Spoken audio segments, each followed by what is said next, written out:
Okay, we talked a little bit about having that fear factor. And last week I think we talked a little bit about the fact that you have the right to ask and the donor has the right to say no. But if you just make it a conversation, it's okay. If any of you have called on people or know of people that are, and I'm sure all of you fit into this category, extremely, extremely busy. I had this happen once when I was a very young development person, and I walked into, he was probably a gazillionaire, his office. And I sat down and I thought, I'm just going to have this fabulous little conversation. We're just going to talk. It's going to be great. He's got all the time in the world. I had no idea. He had like a really busy schedule. Oh my goodness. About 2 minutes into the conversation, in this office that was really clearly about as large as this whole cafeteria, he said, "This is great, but what can I do for you?" I thought, oh, wow, what can you do for me? Well, I really want to ask you for about $50,000, but I don't know how to do that because we're going to have this lovely conversation. Now what do I do? Right? Okay. So I can either A, panic and ask to come back another time and grovel at his feet, or I can think really fast. And from then on, this is what I say. And it has worked for about 15 years now. When someone says to you, and you sit down having this lovely conversation, what can I do for you? And I've had people say it almost within the first minute of sitting in their big office or small office. What can I do for you? Because I'm busy. I need 4 things. I need to know if you can make a personal contribution to this organization. I need to know if you have anyone in your personal circle that I should be talking to that would have a tie to this organization. I need to know if your corporation would be interested in making a corporate donation, or who I need to talk to here at the corporation about that. And I need to know if there's anyone in your business circle that might have a connection to this organization. Just like that. And then I sit there with my pen. Because they don't have any time. So I'm ready. Number 1. It is amazing because suddenly, usually, they have a lot of time. It opens up because they're not scared anymore. They're like, wow, she knows why she came. She has an agenda. She has a purpose. She laid it out. There's 4 things she wants from me. She's not afraid to ask for them. This is what she needs. They start at the beginning. There it is.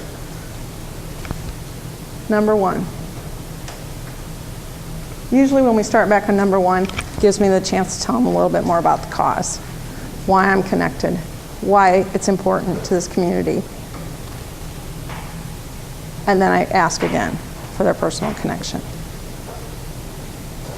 When I ask who they know that I should be connected with,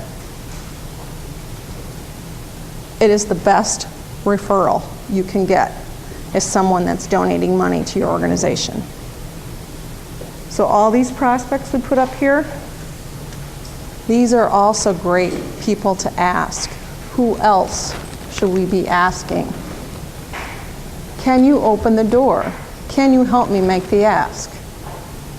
But if this helps, this is the one thing, this is the one tip if you take anything home for tonight. What can I do for you? 4 things. Personal, corporate, contributions, personal, corporate connections. Recognizing folks, we talked a little bit about this earlier. We want to recognize people in a meaningful way. There are ways to recognize folks. Mary Ann mentioned earlier the donor wall, permanent structures. There are events you can do. You can publicize your donors' names.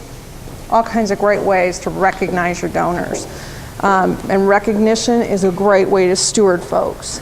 Again, going back to my favorite, Penelope Burke, she asked some stats on recognizing donors. And some organizations will consider giving a gift for a gift. And here's some stats on what she has found in her research, that most folks, you'll see the majority of donors, really don't want you to spend their money on a gift. And if you do buy them a gift, they want it to be a very small percentage of the gift. Okay? So that's probably why I stress that letter being so important, especially for an organization like Dollars for Scholars, that a gift is not necessary, that just a very strong recognition letter is really all that it will take. Special events, we talked a little bit. I think a lot of you are doing special events.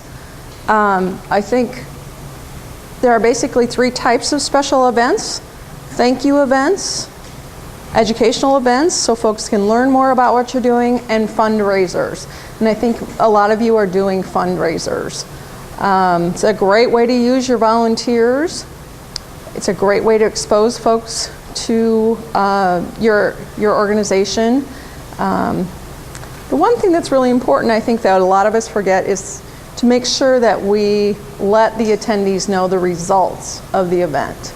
And if you do have a newsletter coming out or something like that following the event, to let people know. I think there's a lot of times I've gone to events and I never really knew what was the end result. Did they raise a lot of money? Were they able to give scholarships away? What was the result? So being able to publicize that is a great effort for those that attend your events. Thank you events, again, these are all summary things. They can be for folks that give at any level. A lot of times they are high-end donors that you might do thank you events for.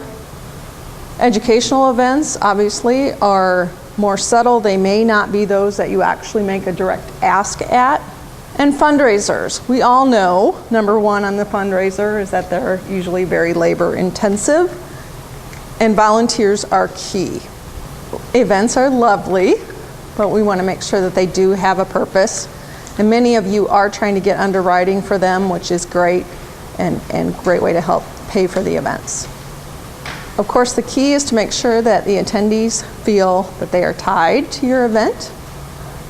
You follow up with them, and that then you use the event attendees and plug them into your fundraising plan.